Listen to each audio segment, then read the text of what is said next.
We hope that the other threats to peace and security in Asia will also be resolved. The situation in Palestine remains a matter of deep concern to everyone. The international community must take urgent actions to stop the Israeli attacks against Palestinians, prevent the desecration of holy places, especially Al-Aqsa Mosque, and facilitate a just and lasting solution in line with the relevant United Nations resolutions and the two-state vision. Bismillah ar-Rahman ar-Rahim. Chairman Nikkei Corporation, Excellencies, distinguished guests, ladies and gentlemen.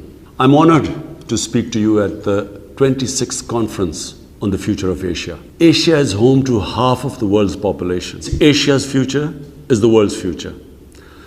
This is where the most dynamic economic growth, social change, technological advances, and human development have taken place in the last 50 years. This is where the course of history will be decided in the 21st century. Today, Asia and the world are at an important juncture. We confront unprecedented challenges, but we also have exciting opportunities to advance progress and prosperity. Our first priority at present is to confront and conquer the COVID-19 pandemic. This virus has created the worst global health, economic, and social crisis in the past 100 years. It has infected hundreds of millions, killed over 3 million people, reversed economic growth, enlarged poverty, and worst of all, created huge unemployment. Unless fully contained, it could create social chaos and threaten peace and security in Asia and elsewhere in the world. No one will be safe, unfortunately, until everyone is safe.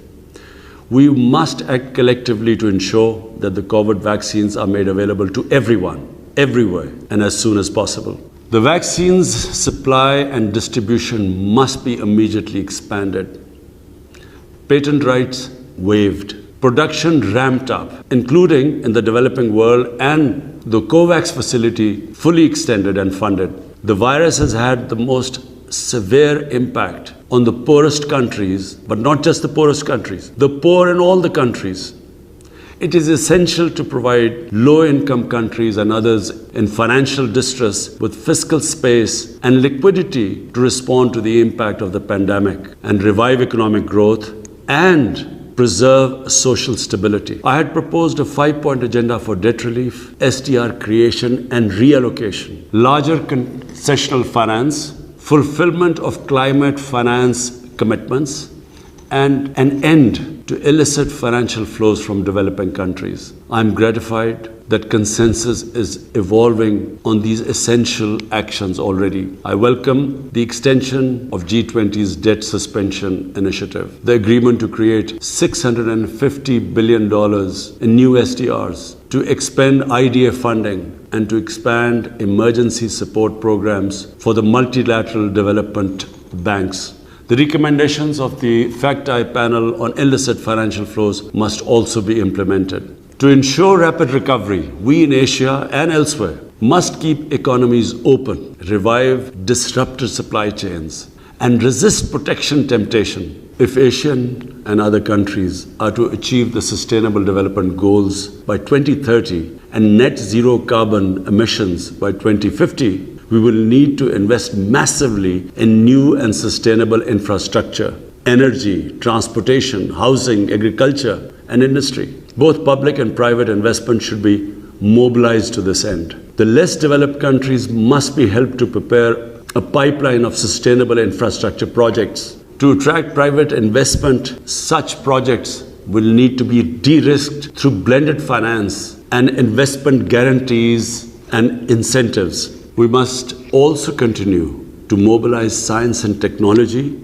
to accelerate sustainable growth through targeted research on innovations and applications required to advance the sustainable development and environmental goals. The rapid digitalization of economies is essential to ensure dynamic growth.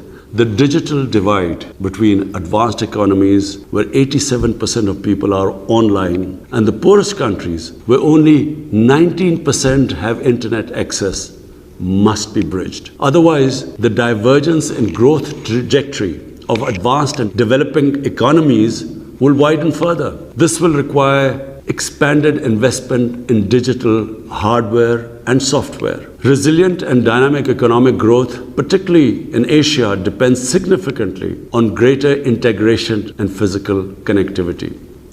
China's Belt and Road Initiative provides the important pathway to such regional integration across the Asia-Pacific region and beyond. We welcome proposals from Japan and others to support and finance quality infrastructure in Asia and elsewhere. The China-Pakistan Economic Corridor is a flagship project of the Belt and Road Initiative. It has generated economic activity, employment, and will enhance bilateral and regional trade. Pakistan has invited all friendly countries to join in investing in the several economic industrial zones being established under the CPEC umbrella. Pakistan looks towards serving as a geo-economic hub connecting the economies of Central Asia, South Asia, West Asia, and beyond. These sub-regions are the areas which possess greatest potential for dynamic new growth to Asia. This potential cannot be fully unleashed until we resolve the outstanding conflicts and disputes in this region. Pakistan has actively supported the peace process in Afghanistan. As foreign forces withdraw from Afghanistan, it is imperative to redouble efforts to promote the peace process between the Afghan parties. As I have said over the years, there is no military solution to the conflict. Pakistan hopes that the violence will be sharply reduced and the Afghan parties will engage constructively to secure an inclusive, broad-based and comprehensive political settlement. Pakistan desires peaceful, cooperative relations with all its neighbors, including India. But India must stop the human rights violations in occupied Jammu and Kashmir and revisit the unilateral measures it took on 5th August 2019.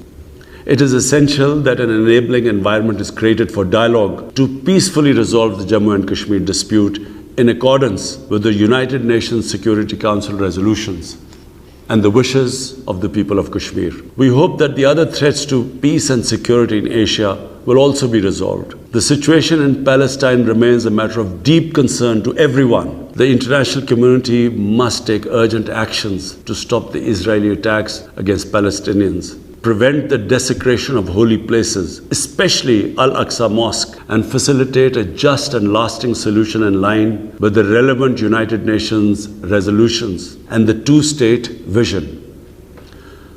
Finally, we consider it vital to avoid great power rivalry and tensions in the Asia-Pacific. There is ample room in Asia for economic, trade and investment participation of all states. Yet Asia must not become the theatre of tensions induced from without or within. The differences and disputes in Asia require Asian solutions on the basis of Asian values and interests. The Asia-Pacific, including the Indian Ocean, should become a zone of peace, an area of expanding cooperation and prosperity through strict adherence to the principles of the UN Charter and the Bandung principles of peaceful coexistence.